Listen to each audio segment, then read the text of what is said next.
Ugh. That is the last time I ever celebrate New Year's in a public instance. Ugh. And I didn't even drink, either. That's the thing, Mr. Foxy. I didn't drink whatsoever. But my head is killing me. Guess that's what happens in public lobbies these days, but... You know, maybe that should be a next subject or something. Hey, I know you folks. Hi everybody, it's Dr. Detroit here. The doctor is in. Well, the doctor is in and he's kind of indisposed because I am battling a huge migraine right now because... Okay, it's the brand new year and I partied in a public instance to ring in the new year. But, oh my god, public instances are really tricky to, even go to. A lot of people have some apprehension of going there, because that's why we stick with a lot of group instances and also a lot of invites and friends only. So that's why in this first Vrchat 101 of the new year, we are going to do a little deep dive, and I'm going to show you some of the do's and don'ts when it comes to public instances, whether it's your first time or you're a veteran, in a little segment I like to call Do This, Not That, Public Avatar Edition. Roll the... Ah, God. Ow. Okay. You can't speak English, unfortunately. If I'm gonna even do this, I'm gonna need some help. Maybe I can help. No, not now. Dr. Bones? Hello there, from another doctor to another doctor. Seems like that headache has gotten worse for you, mate. Well, first of all, I don't know how you got into my property. Second of all, do you have anything to cure this headache? Of course I do. I'll have some medicine that'll help you get back to normal, and you'll be able to host your Vrchat 101. Thank you, buddy. Hey.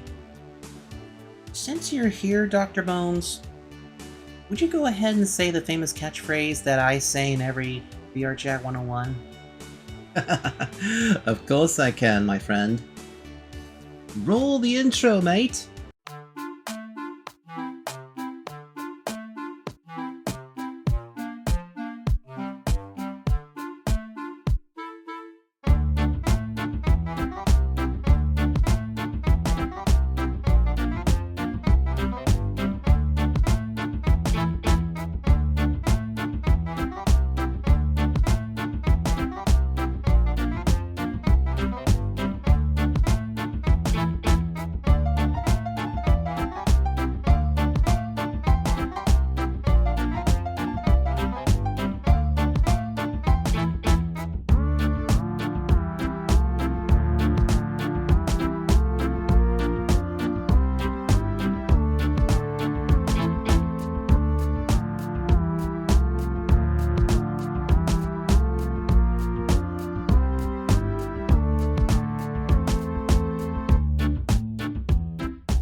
Happy New Year, everybody! This is so cool. This is actually one of the new features that they have here in Vrchat. And let me tell you something. I don't know what Dr. Bones gave me, but I'm feeling much better. Much better. Alright, let me go ahead and put this away really quickly over here. Alright, so what was the subject again that we were going to do? Oh yeah, that's right. Alright, so public instances. They're out there. They can be a big crap ton of activity. Just like what you're seeing behind me right now, public instances are everywhere.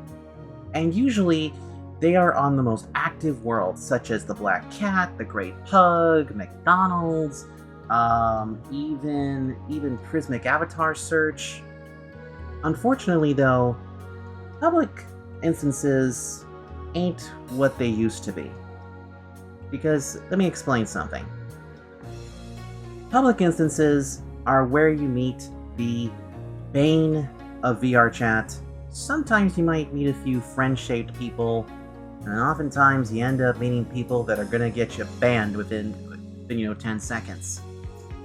But a lot of people shy away from them, which is totally fine. However, there are a few things that you can do in a public instance that you might actually find a new friend. And now, I'm not talking like, for groups. I'm not talking group instances, I'm not talking convention instances, I'm not talking like that. I'm talking just regular old default public instances where you see just a bunch of weird stuff. So, today we're going to show you the do's and don'ts, and also what to avoid in there. So, for the first time this year, let's go over to my famous red board, and let's break this down for you. So, heading to the red board, right about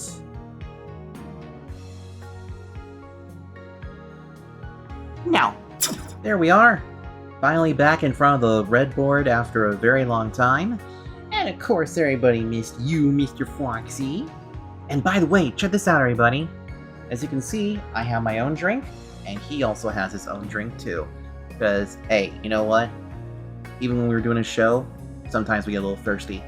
Alright, let's see now. Why don't we go ahead and use my trusty white pen right here. White for white chocolate chip cookies. I love white chocolate, don't you? So, alright, public instances. Let's pretend for a second that this drawing right here represents the public instance that you are going to.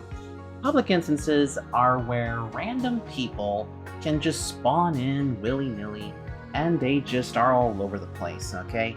Because you oftentimes will have a nice little group of people, maybe over here in the corner, who have known each other for, very, very long time, and they're just hanging out over here. Then you have the mirror dwellers over here, which, there's often a bunch of these. Let's just go ahead and just spawn in a bunch of mirror dwellers. There we go. So the mirror dwellers often stay in one sort of the room. And over here we have the ones who decide that a public instance is the best place to take off the pants and have a little hanky-panky time. Which I don't know what's going through their head, but alright, fine. So they're up here doing the hanky-panky. And then here's you, kind of just spawning in right here. So go ahead and give you a nice little face right there. I don't know if you can see that. But here's you, and you don't know what the heck you're doing. The thing is that if you're a first-time user to VR chat, this is where you often go to, because if you don't know any of your friends who are on VR chat at the time, or you decide to try it out without even telling your friends, and that makes you kind of a rebel, then you probably have spawned into one of these public instances and have seen the bane of our existence. Because you know what else you're going to see too? You're also going to see that one friend group. Let me see if I can draw it here so you guys can see it. You're going to see that one group who's just basically all over this one user who, you might think, oh, hey, there's somebody cool over there. It's a freaking e-girl or a freaking e-boy that is showing off his photorealistic schween or her photorealistic bazongas. No. No. The second you see that, run away. Run away as fast as you can.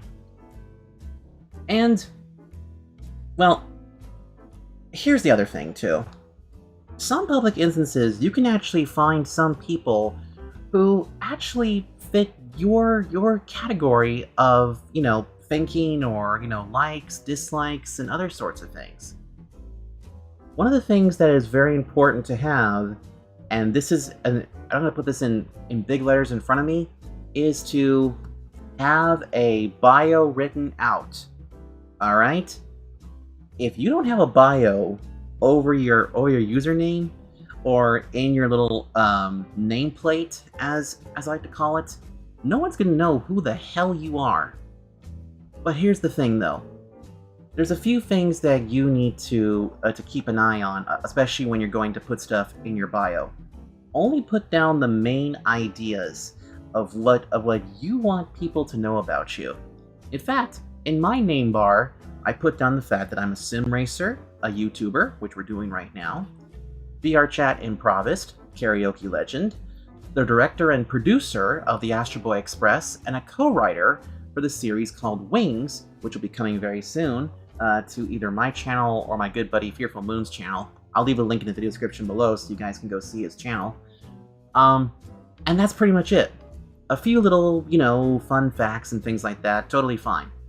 What I don't understand, though, are those people who decide to put all their specs of what they run, or they decide to make their entire bio literally become like this big poetry book, or something that like, I need an Amazon Kindle to read the damn thing. Just keep your bio simple. Just keep it nice and simple and show people the main ideas. That way they know exactly who they're dealing with.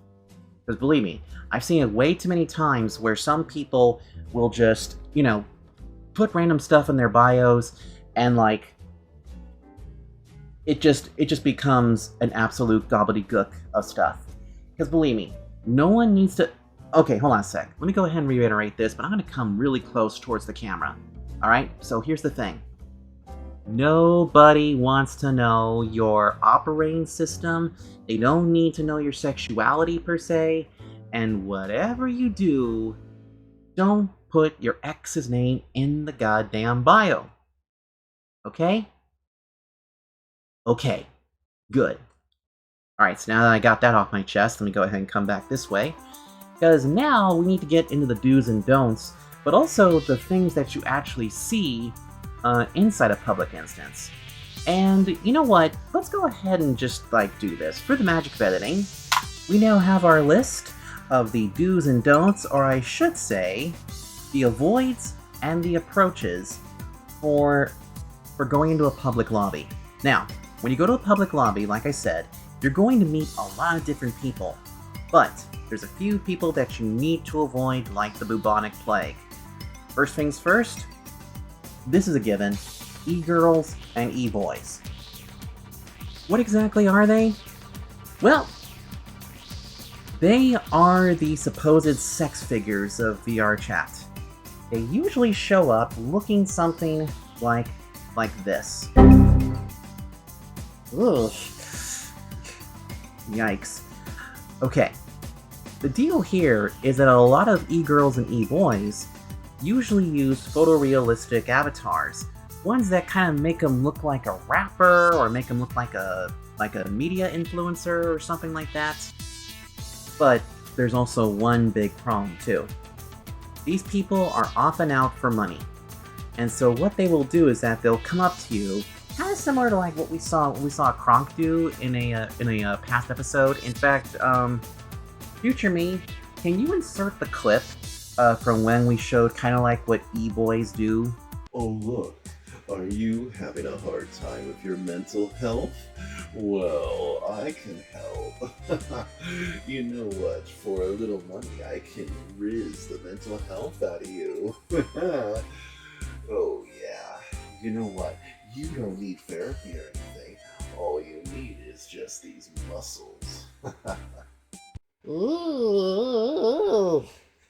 Oh, that was cringy. Oh, I haven't felt this much cringe in years. Oof. Okay.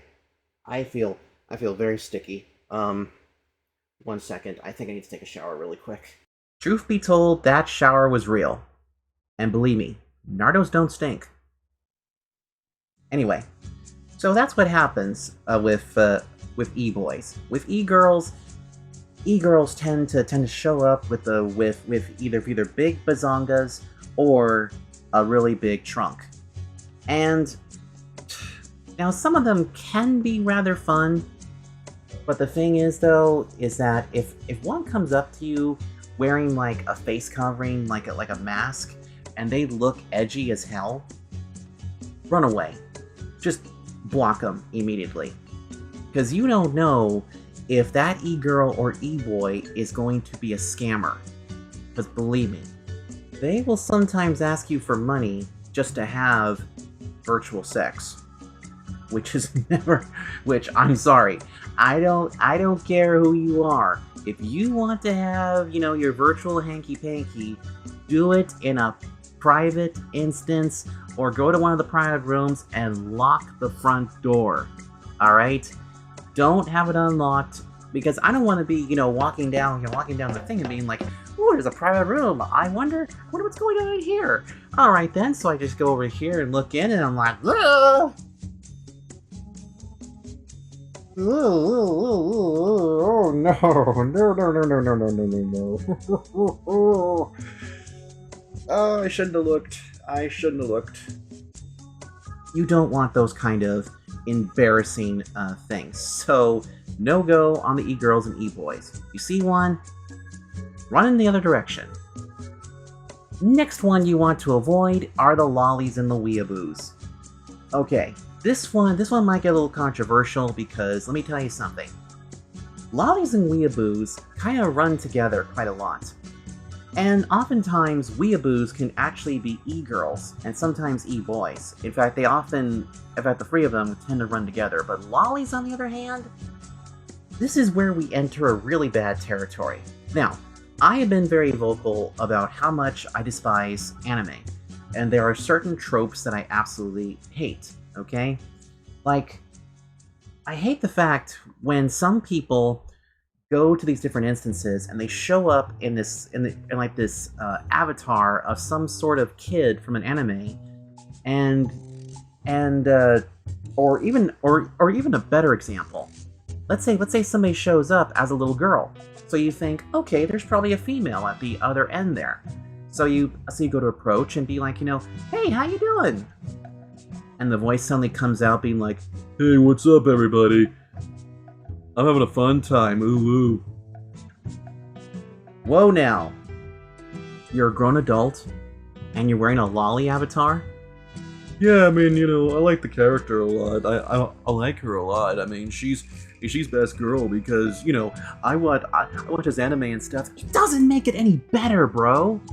If you're running around with a lolly avatar and you talk like you are 40 or 50 years old, get out of here. Just stop. Just stop, bro. Oh my god. Most of the time, these two here will have the worst takes possible. In fact, I don't really want to mention this, but you know what? There was an assassination that took place just a few months ago, and everybody had their own thoughts and opinions on it. Now, some people had the right one, but these people here, they absolutely will have the worst takes ever. And not only that too, but some of them will only talk about one thing and one thing alone, and that is either their love for a certain girl in the animated series, or they'll act like an edgelord. And believe me, when you get those edgelords, they think they're constantly, you know, giving a monologue on WWE. All right, you don't want that. So avoid lollies and weeaboos like the plague. And believe me, I think I just knocked my mic right there. Whoops. Anywho, next up on this list, Brush Kids and Five Nights at Freddy's Kids, or as I like to call them, Fazbear Kids. The Brush Kids are these creatures. So, the Brush character, I don't really know the whole story behind it, but some people say that the Brush Kid is racist. I'm gonna have you help me out with this. Somebody in the comments section below explain to me and explain to the viewers at home what a Brush Kid really is. But I do know that Brush Kids are usually the ones that get booted out the first. Because you know what happens to them? They absolutely will come in and they'll start spamming stuff. They will start, you know, mic spamming, they'll start saying racial slurs, and you know what? I'll tell you one thing. I actually bet any brush kid out there to go 40 minutes in a public instance and not blurt out the N-word. Almost impossible for them. Now, the FNAF kids, the reason why I say Fazbear kids is because the Fazbear kids try to take over the instance. Like, they come in and think that the taller they are, the more superior they look. Which is not the case at all. Because if you walk in with a Freddy Fazbear avatar, and I hear this on the other end, okay, so, you know what, the bite of 87? So, I wish I had my gun with me here, just so I can shoot. Actually, wait. Little memento. There we go. Yeah, that's what I would like to do with the Fazbear kids. These things. I'm better with a lightsaber. So uncivilized. Anyway, going back to this whole situation. So, the Fazbear kids, trying to avoid them at all... Oh, jeez. Mr. Foxy, put down in my notes that, that we accidentally, blew that boat up again. I think we're gonna need a bigger boat, bro. Anyway, so avoid those at all costs. Now this one down here, this one applies to every single fandom out there. The hypersexuals. What are hypersexuals, you may ask? Well, let me ask you this. Are you a fan of Hazbin Hotel and Hell of a Boss? Do you belong to any sexuality groups that are on VRChat right now? And does your avatar have big bazongas and a big old junk in the trunk? Or maybe you are so proud because it has NSFW stuff on it? Congratulations, you are a hypersexual. The hypersexual ones are the ones that make their sexuality, or anything dealing with sex, be the focal point. Because see, here's the thing though, and this is what a lot of people don't get.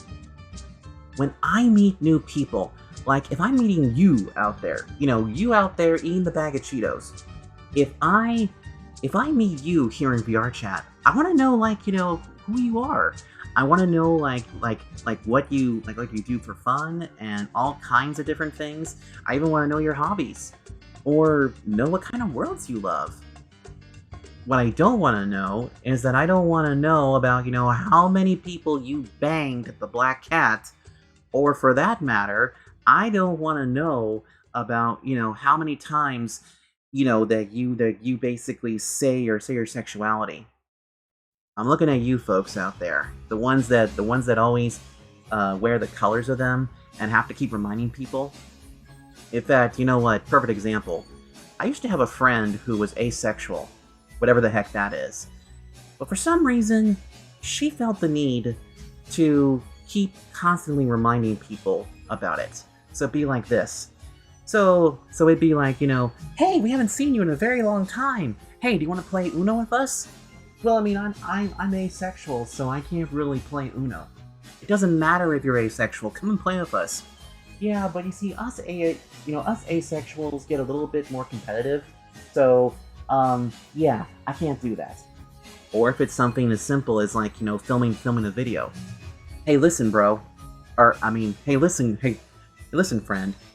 We need you for the part, okay? You're playing a female diner who is the owner of a restaurant, okay? And we just need you to come in and we need you to put on a southern accent. Yeah, well, I'm asexual and we can't really do anything. You see what I mean? Don't make sexuality the focal point of your entire VRChat existence, okay?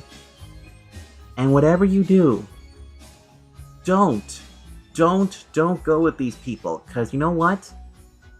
You're gonna have a choice. You're gonna have to choose between the ones who look like they're friend-shaped and the ones who are going to constantly talk about how they spadoshed on every single Rexium at the Just Be Club. Avoid all of these, okay? Okay, good. Now then, ladies and gentlemen, here are the ones that we can approach. These are some of the friend-shaped ones that you can absolutely approach. Some furries. There's a handful of furries out there. Actually, no, excuse me, let me take that back. There are quite a few furries out there who will accept you no matter what you are. This is because many furries these days have kind of changed their tone a little bit. They used to be all for one side, but slowly but surely there have been more furries who have been coming in from every which way that you can actually see. Some of these furries that are actually, accepting people are the ones that actually have a very important thing, and that is common sense. Common sense will always rule, okay? Common sense will always rule over having nonsense. And here comes the fun part. And also, I'll tell you this, little secret. Sometimes the ones who are the biggest are actually the most friendly. Because you know what? Some of those different furries that have either made big worlds or are staff for places like Ferality might just friend you. Or they might think you're cool. And you know what? Sometimes it's always good to have little admin or something in your back pocket, just in case things get a little bit, wonky in some different instances. So definitely keep an eye out for some of those friendly furries. Now, I did single myself out here, but also approach Nardos. I'm a Nardo. My brother Arlo, the traveling Nardo, is a Nardo. You saw Dr. Bones' Pulsar as a Nardo. I suddenly sounded like I'm turning 15. Give me 1 second. I gotta wet my whistle here. God, I'm almost 35, and I just went through my next bout of puberty, I guess. Ooh, that's good. That's really good. Okay. Nardos are really cool, okay? We Nardos are very much approachable. Because see, the fun part is that you all go mad for us. Like, when you see one Nardo in an instance, everybody just freezes and is like, look, a Nardo! You see 2 of us, and you guys just go even more bonkers. And if you see like 10 of us in the same instance, oh boy, you guys go nuts as if your favorite music artist just suddenly jumped in. Like maybe you go as nuts as if Michael Jackson walked into the room. Most Nardos are going to be very approachable, because here's the thing. Some Nardos, like myself, are very much approachable. I mean, here's the fun part. If you see me, or Arlo, or any of the other Nardos in a public instance, come on over and chat with me a little bit. I'm okay to take a picture with, because you know what? I've met so many different people over the years and over the months that I've been here in VR chat. And I've also been noticed too that I've been getting, noticed after I hit about 200 subs back there just a little bit after Christmas time. So I thank you for that. But Nardos are always going to be fun, and they're always good for a snuggle. And yes, you guys can boop the snoof or give us head pets. Strangely enough, I actually kind of like head pets. They're kind of nice. Maybe Antoine was right. Pets are very good. Now, of course, these 2 here, and I'm going to combine these 2 here, people who share your likes and also have same conditions. If you can find somebody who has the same neuroses and the same type of conditions that you have, then pretty much you're going to have something in common. So let's say, for example, that you share a like with somebody for a show like maybe Thomas the Tank Engine, for example. That's a good thing. Or maybe you love Mythbusters, maybe Deadliest Catch, maybe Dance with the Stars, Deal or No Deal. Let me think here. Maybe you love the same show on Netflix. Or maybe you remember growing up of a show like, Reading Rainbow, There Goes a Series, Sesame Street, all these different things. That's one way to bond, is that if you have a similar like to them, especially, if they say that they love certain things. And then of course, finally, have similar conditions. Like, once again, if you basically have something, Jesus Christ, what is going on with my voice tonight? Oof. If you have stuff like ADD, ADHD, let's see, what else is out there? DID, HIJK, LMNOP, or if you have autism, or you have, let's say, Tourette's for that matter. If you find somebody that has similar conditions, then you know what? Chances are they might actually be compatible with you. Because, you know what? I have seen a lot of people gravitate towards other people who have those types of conditions. In fact, I actually met somebody at a Virality Somna instance not that long ago, because they released the map, who has all three things. He has ADD, ADHD, and autism. So he has what he calls, and I'm using his words here, the tism. So take that for what you will. But that's the beautiful thing, is that you will find some good people in the public instances. Now, this is kind of more like, it didn't really feel like a do this, not that. But here's the thing. Don't friend these people, friend these type of people. I could go on and on and on about this, but if I did, then we would just be here until like maybe 2029. And I don't think anybody would sit through a video that long. Would you? So, make sure that you take these tips about who to avoid and who to approach in a public instance, and I guarantee that you will have a better time. Now, you can also do a few things to see if you get a crowd around, but just read the room first before you see what's going on. And it doesn't always have to be at the Black Cat or any of the other ones. In fact, if there's a world that you like, that you think people would be interested in, open a public instance of your own and see who joins. Most likely your friends will join, or maybe you'll get some other people joining. Just remember to stay away from the lollies, the weeaboos, and all those other ones that basically are just a bunch of nopes, and stick with the ones that are a bunch of yeps. The ones that you for sure are going to friend. But that's going to do it for this episode of Vrchat 101. I hope you guys enjoyed this. And also, I would like to thank Dr. Bones Pulsar, another fellow doctor, who was here to help out and cure my headache. And you might see more of him in some commercials, and you'll absolutely see more of him in a new series called 900 Miles, which is coming later this year. Now, if you guys want to see more of these Vrchat 101s, make sure you hit the like button, don't forget to comment down below, and also subscribe, because I had 200 subs just before Christmas time last year. I would love to hit 300 subs and just keep building up. So, continue to share the video, like, comment, and subscribe, I know. And I'll see you folks next time. And who knows, maybe I might even see you here in VR chat. Until then, everybody, take care.